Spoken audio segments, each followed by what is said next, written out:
Nama saya Anton Lomewa, saya pria. Selain menghandle Blockbuster Museum Surabaya, sehari-harinya sementara ini bantu orang tua di bisnis orang tua yang bergerak mungkin di bidang ekspor impor.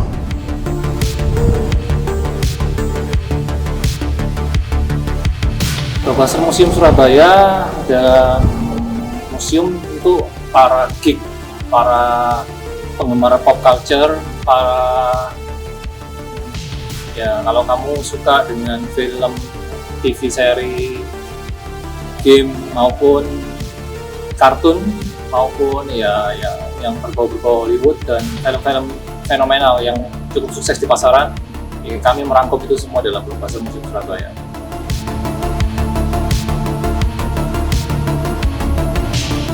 Mungkin penamaan waktu itu ceritanya sedikit konyol sih, karena kami adalah 3 bersaudara yang dimana inisial saudara-saudara kami adalah, saya nomor 2 kebetulan, adalah B, M, dan S. Jadi saya create nama yang harus ada B dan M dan S-nya. Akhirnya B-nya saya jadikan Blockbuster, M-nya jadi museum, dan S-nya dari Surabaya.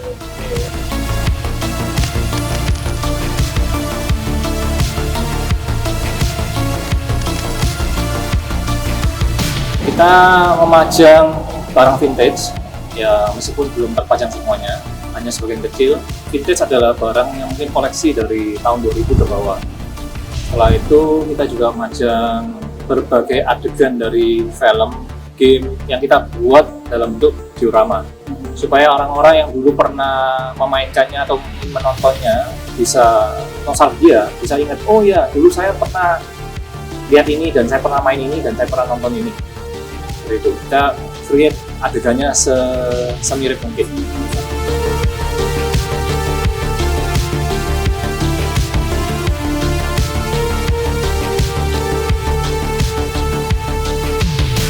Saya pengen setelah orang datang berkunjung pulang, mereka bisa menambah sesuatu, menambah ilmu, menambah pengetahuan. Jadi dari nggak tahu jadi tahu, itu misinya.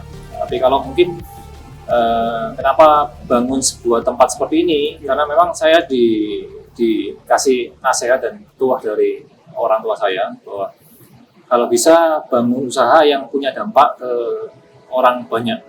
Kalau bisa dampak ke orang banyak di mata saya adalah kalau museum otomatis bisa jadi alasan kenapa orang berkunjung ke kota ini. Nah, ketika jadi alasan untuk berkunjung, otomatis ada dampaknya ke kenapa dia harus stay lebih lama di kota ini. Nah, kalau sudah stay lebih lama di kota ini, pasti dampaknya juga ada ke mungkin penjual food and beverage, ke hotel, ke transport. Nah, otomatis di bayangan saya, museum ini bisa membawa efek ke banyak usaha yang lain yang ada di luar sana.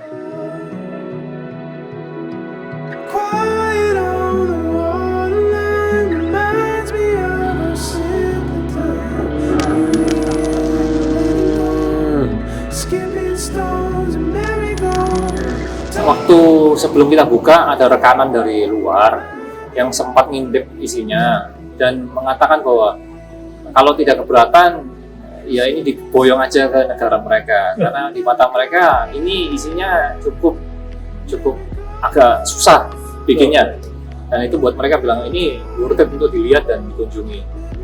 Gitu. Tapi sejauh ini planning saya ya kalau memang ada kesempatan dan bisa untuk buka di lokasi lain, karena barang-barang yang untuk dipajang sebenarnya masih nyisa banyak. Masih nyisa banyak. She told me she believes in sunsets and simplicity, making up the meaning as we go. Oke, kalau mungkin yang paling berkesan adalah di lorong yang terakhir sebelum kita pulang, itu ada lorong namanya Screen Use Prop. Jadi barang-barang yang ada di dalam lemari itu adalah barang-barang yang digunakan untuk properti syuting sebuah film, yang setelah syuting film tersebut mereka sudah tidak menggunakannya, dan mereka karena punya kopi mereka menjualnya gitu. Nah itu di lorong itu saya benar-benar berjuang A sampai Z untuk mendapatkannya. Jadi itu ya lorong yang benar-benar berharga buat saya.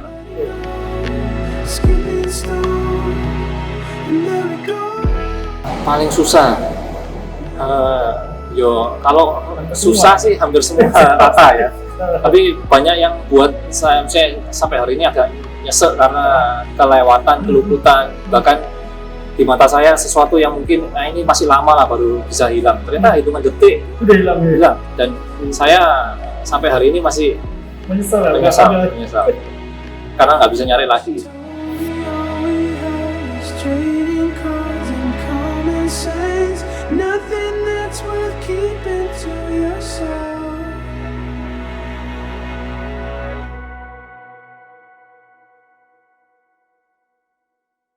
Kalau orang luar, mereka banyak berhenti di daerah diorama karena mereka menganggap bahwa ini bukan pekerjaan yang gampang untuk mewujudkan adegan seperti ini dengan size seperti ini. Mereka tahu ini bukan hal yang mudah. Tapi kalau pengunjung dalam negeri sejauh ini masih lebih banyak berhentinya di life size ya. Maunya mereka cuma memperbanyak perbendaharaan foto dengan seperti itu. Jadi kalau mungkin yang veteran yang sudah lanjut usia, mereka banyak berhenti di screen use pro. Mereka benar-benar jadi ingat, wah, barang yang selama ini hanya bisa dilihat di TV atau mungkin di bioskop ketika dulu mereka nonton bioskop, itu mereka ada di depan matanya mereka sekarang, gitu. Seperti itu. I was too young, I was living separated.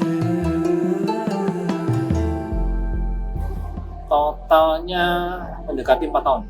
4 tahun? Mendekati 4 tahun. Jadi mungkin masih ada target yang belum terselesaikan sampai hari ini, ya, dan itu pun 4 tahun.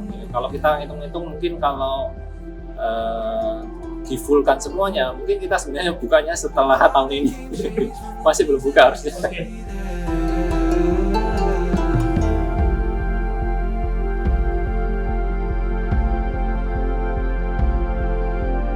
Jadi kita standar pertamanya adalah rembukan dulu mengenai adegan yang mau diinginkan. Setelah itu baru kita hunting, kira-kira perlukan figur apa untuk adegan tersebut. Apakah ada dijual di pasaran? Apakah pakaiannya benar-benar sesuai dengan yang dijual? Apakah kita harus custom ulang? Nah, setelah gitu ya baru create diorama tersebut, dan itu makan waktu. Karena memang nggak banyak di luar sana yang bisa benar-benar create sebuah diorama yang standar untuk sebuah museum. Kadang-kadang juga kendalanya tidak semudah itu untuk create barang tersebut ya. Jadi tantangannya lumayan banyak. Dan mungkin kadang-kadang untuk hal buruknya ya, misalnya kejadian buruknya, yang terburuknya adalah kita mau nggak mau harus mengurungkan niat sementara untuk bikin adegan itu karena tidak tersedia.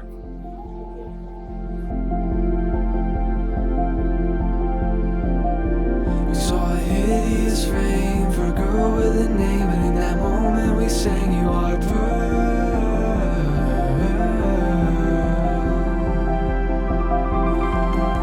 Memang kalau koleksi dari kecil, jadi saya punya mainan yang ternyata tahun mainan tersebut lebih tua daripada saya lahir. Saya tidak tahu gimana ceritanya saya bisa beli. Jadi kalau koleksi dulu sudah cukup lama, namun karena terlalu makan tempat, akhirnya ditegur oleh anggota keluarga. Nah, pada saat itu adalah kakak saya. Dia mengatakan bahwa mainan sebanyak ini mau diapain? Apakah mau dimuseumkan? Nah, kebetulan seiring dengan berjalannya waktu, kebetulan kakak saya jalan duluan. Kakak saya sudah ada, dan saya merasa punya mimpi untuk mewujudkan apa celutukan dia gitu loh. Jadi akhirnya ya bertahap saya bangun. Sempat saya mencari partner yang punya lokasi gedung atau mungkin bangunan yang sekiranya bisa dipakai untuk gedung ini, namun penolakan. Saya juga sempat mengajukan banyak permohonan ke pemilik developer perumahan. Ya, bayangkan sebuah perumahan punya museum, otomatis punya nilai jual kan. Tapi di mata mereka tidak menarik. Otomatis ya perjalanan sampai akhirnya museum ini bisa bangun juga jatuh bangun terus. namun akhirnya tetap karena fokusnya harus buka, harus punya, harus buka, ya akhirnya bisa terwujudkan.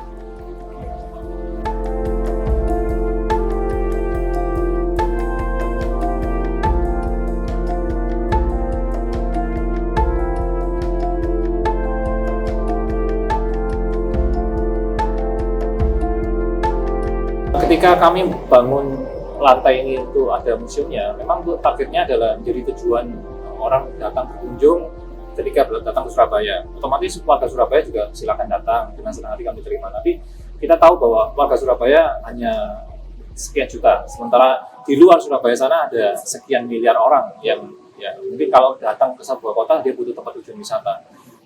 Tempat tujuan wisata juga harus punya fasilitas yang dimana ketika orang lapar bisa makan, ketika orang haus bisa minum.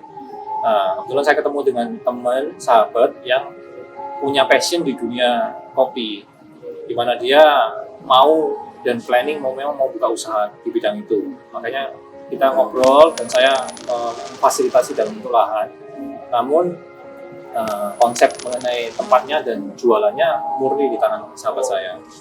Jadi itu fasilitas dari museumnya. Now looking back,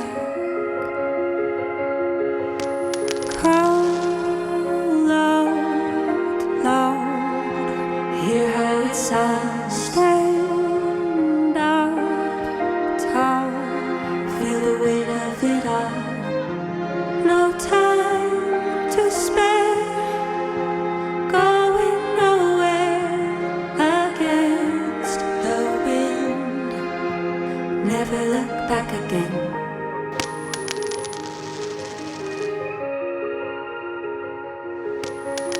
Pertama karena jumlahnya sangat terbatas. Ya, jadi kita hunting satu barang yang pernah dipakai oleh syuting sebuah film itu barangnya mungkin tersedia cuma 3, 6, 5 atau mungkin ya di bawah 10 lah. Kenapa bisa mereka produksi, maksudnya menggunakan barang sejumlah itu? Karena kita seperti kita tahu, ketika mereka syuting, mereka butuh serep. Kalau sampai barang itu tidak ada serepnya, rusak, syuting akan terhenti saat itu juga. Ya, jadi mereka punya serep. Namun setelah syuting berakhir, biasanya barang itu sudah tidak ada nilainya di mata mereka. Mereka mau buang supaya gudang mereka kosong. Nah, barang-barang itu yang ditawarkan ke para penggemar dan jumlahnya biasanya ribuan kolektor yang suka barang-barang. Ya, nah, biasanya barang ini hitungannya hilang dalam waktu menit, bukan jam. Nah, otomatis barang-barang itu yang jadi incaran utama saya kalau mau mengisi museum. Jadi untuk para teman-teman yang nonton film pop culture barusan ini yang judulnya Ready Player One, di cerita itu kan mungkin Percival, karakter utama, harus menuntaskan sebuah game terakhir ya, yaitu yang dimana ada Easter egg-nya, yaitu gamenya Adventure dari game Atari tahun 80-an. Nah, game adventure ini sendiri tidak beredar banyak gitu, karena memang dulu untuk kita yang koleksi konsol mungkin punya. Namun setelah Ready Player One diputar, barang ini sudah hampir tidak bisa dicari karena buat yang punya pasti di-keep habis-habisan. Nah, otomatis kebetulan saya ditawari dari studio filmnya, mau nggak sisa 1. Saya nggak pakai mikir, nggak pakai lihat angka, langsung ngeklik, harus ngambil gitu. Nah, kalau yang satunya ini mungkin adegannya temannya Percival yang perempuan namanya siapa saya lupa ya, itu kebetulan kan ada adegan di mana Mechagodzilla-nya ya harus dilawan. Nah, dia nggak punya cara untuk merontokkan Mechagodzilla, otomatis dengan cara ngebom. Di matanya ada Mechagodzilla itu ada lubang, dilemparin bom sama Artemis mungkin ya namanya. Artemis. Nah, bom yang dipakai ada mainan yang dulu beredar namanya Madballs. Seperti itu. Jadi barang itu juga nggak mudah untuk mencari karena dari faktor sudah lama ya, tidak dirilis ulang lagi, dan orang yang punya juga akan merasa bahwa ini part dari sebuah film. Jadi untuk melepaskannya mereka tidak mau.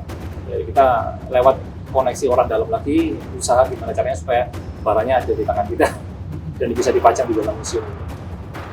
seperti itu.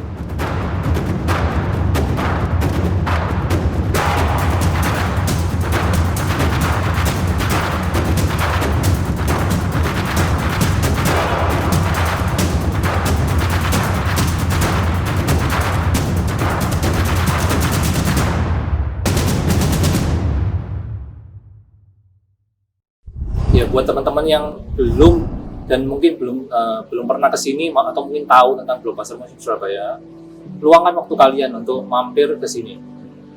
Tempat ini sudah didatangi lebih dari 6.000 orang sejauh ini, dan menurut saya lihat teman-teman yang datang dan maupun pengunjung-pengunjung yang review mengatakan bahwa tempat ini sangat-sangat layak.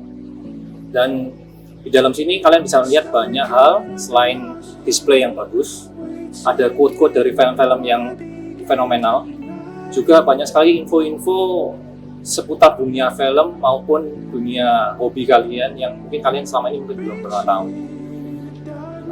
Rekor selama ini pengunjung yang datang pernah menghabiskan waktu lebih dari 4 jam.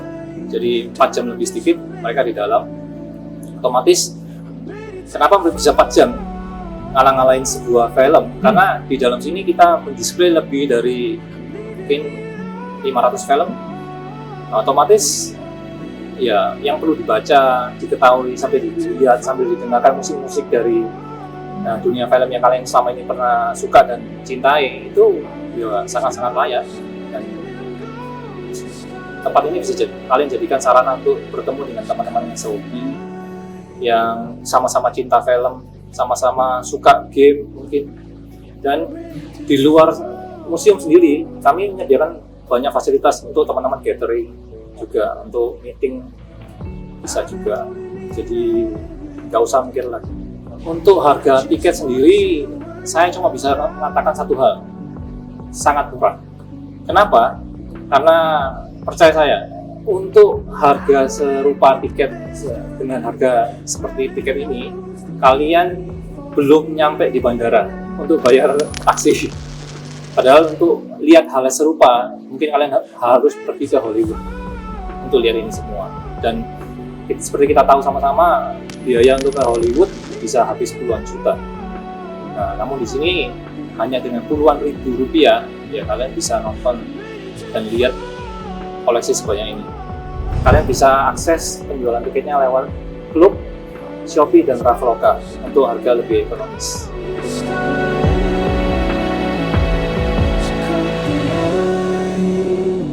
Jam operasionalnya sejauh ini kita sementara buka karena ada peraturan dan larangan. Kita bukanya di Jumat, Sabtu, Minggu saja, jam 1 hingga jam 7 malam.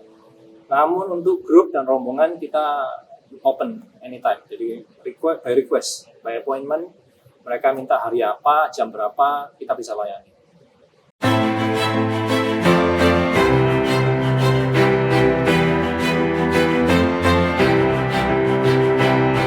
Tak lupa saya ucapkan pada tim We Are Explore, terima kasih banyak sudah meluangkan waktu dan kesempatannya untuk mampir ke dalam Blockbuster Museum Surabaya.